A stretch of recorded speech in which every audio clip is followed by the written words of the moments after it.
Bon, Coluche, comment est-ce que vous expliquez que votre candidature rencontre de tels échos, des comités se forment un peu partout, on ne parle que de vous dans les journaux, dans les bistrots, etc. Ben, ça vient du fait que ceux qui consomment de la politique, ils s'emmerdent tellement à la consommer, parce qu'elle n'est pas bien foutue, qu'aujourd'hui, il y a plus de gens sûrement prêts à voter pour moi qu'à voter pour un autre, parce qu'au moins, moi, je veux pas être élu, quoi. J'ai cet avantage. Alors que les autres, ils veulent être élus, et puis on sait bien pourquoi ils veulent l'être, quoi. Alors ça nous intéresse pas des masses. Alors, une chose, c'est que la classe politique, elle, enfin les partis classiques, n'apprécient pas tellement. Est-ce que vous vous attendez à un coup d'arrêt Bon, ils aiment rien, la classe politique. Ils aiment la politique que quand elle est sérieuse. Sérieux et chiant, c'est pas loin déjà. C'est quand même le contraire de rigolo, sérieux. Alors, moi, c'est plutôt le rigolo qui m'intéresse. Bon, alors les 500 signatures, vous avez besoin de 500 signatures pour Ouais. accéder à la vraie campagne. Et bon, Ouais. certains de nos confrères disent qu'il y a déjà des pressions sur les maires. Ouais, il y en aura des pressions sur les maires, mais c'est pas grave. Parce que il y a 36 000 maires en France et il y en a 20 000 qui sont pas attachés à un parti politique. Et sur les 20 000, il y a je sais pas combien de milliers de bleds de moins de 1000 habitants où ils ont rien, rien. Alors ils avaient une fête foraine tous les ans, ils avaient un bal tous les samedis, ils avaient plusieurs bistrots et une église.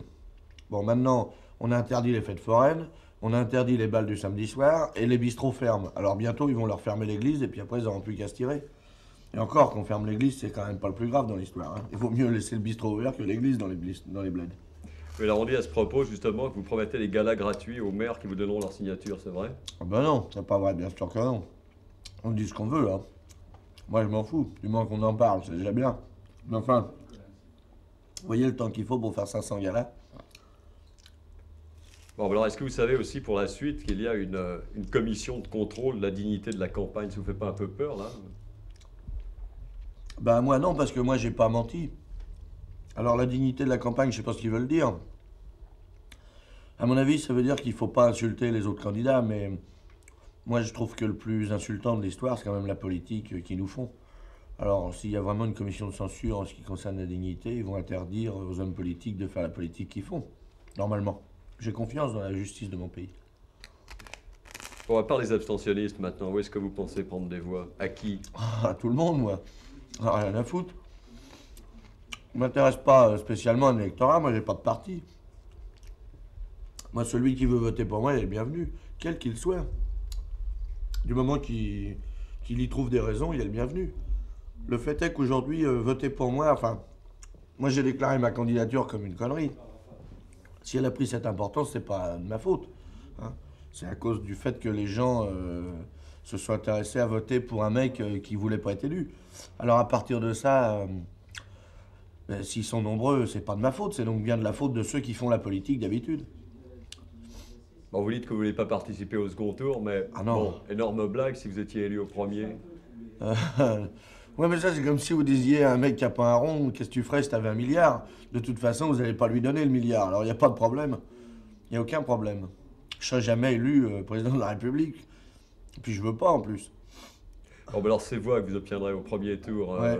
Elles serviront à faire un bordel suffisant dans les médias et dans les partis politiques pour que les types, j'espère, révisent la Constitution française qui, qui est foutue à l'as de pique. C'est-à-dire, on a un pouvoir exécutif. Je sais pas si c'est pas compliqué pour expliquer, mais en tout cas, il y a un mec qui commande tout seul, en fait. Voilà. Et ça, c'est interdit normalement. Encore la semaine dernière, le président de la République a fait l'étalage de la force de frappe. Il a dit c'est moi qui appuie sur le bouton, et en fait, c'est pas vrai. Dans la Constitution, c'est le Parlement qui doit décider de si on fait une guerre à quelqu'un. Mais il l'a complètement oublié, puisqu'il y a des lois maintenant. Il y a même une loi qui dit qu'on n'a pas le droit, on n'est pas obligé de faire voter une loi pour qu'elle existe. La loi numéro 45 dit que on peut, elle peut être comme ça sans être votée par le Parlement, elle peut exister la loi. C'est-à-dire qu'il y a une loi qui dit que les lois ne servent pas, quoi. C'est formidable. C'est un des seuls Alors ça pays. m'amène à une question classique. Vous êtes candidat, quel est votre programme? Ah ben on n'est pas. C'est ça l'intérêt. Moi je veux pas être élu, donc j'ai pas de raison d'avoir le programme. Mais justement le problème c'est que les autres en ont un et qu'ils le respectent pas.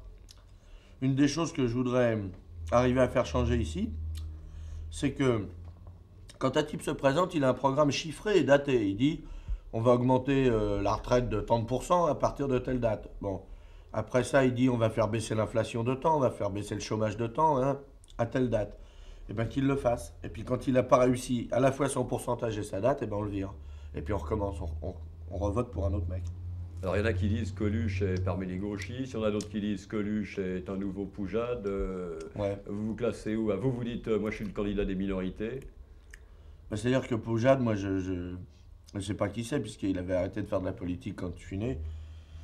D'autre part, je sais pas, les mecs ils disent toujours ce qu'ils peuvent, hein. Moi, quand j'ai commencé à faire rire, on a dit que j'étais le nouveau Fernand Reynaud. Et puis maintenant, je suis en train d'être l'ancien Coluche, et puis tout le monde s'en fout. Je sais pas, moi, vous dire ce qu'ils racontent, j'en sais rien. C'est parce qu'ils n'ont pas d'imagination. Alors tout ce bruit qui est autour de vous, autour de votre campagne et tout ça, faisait pas un peu peur que ce soit un peu tôt, c'est-à-dire que ça retombe un peu avant 81? Oh non, parce que pour l'instant, j'ai rien fait pour ma campagne. Tout ce qui s'est fait tout seul. Et à partir de maintenant, on va s'en occuper. Enfin, en fait, après les fêtes, on va s'en occuper de ma campagne.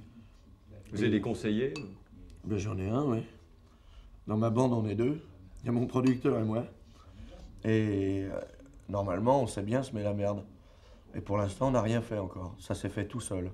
Alors maintenant, on va commencer à s'en occuper. Donc je pense qu'on ira jusqu'au bout.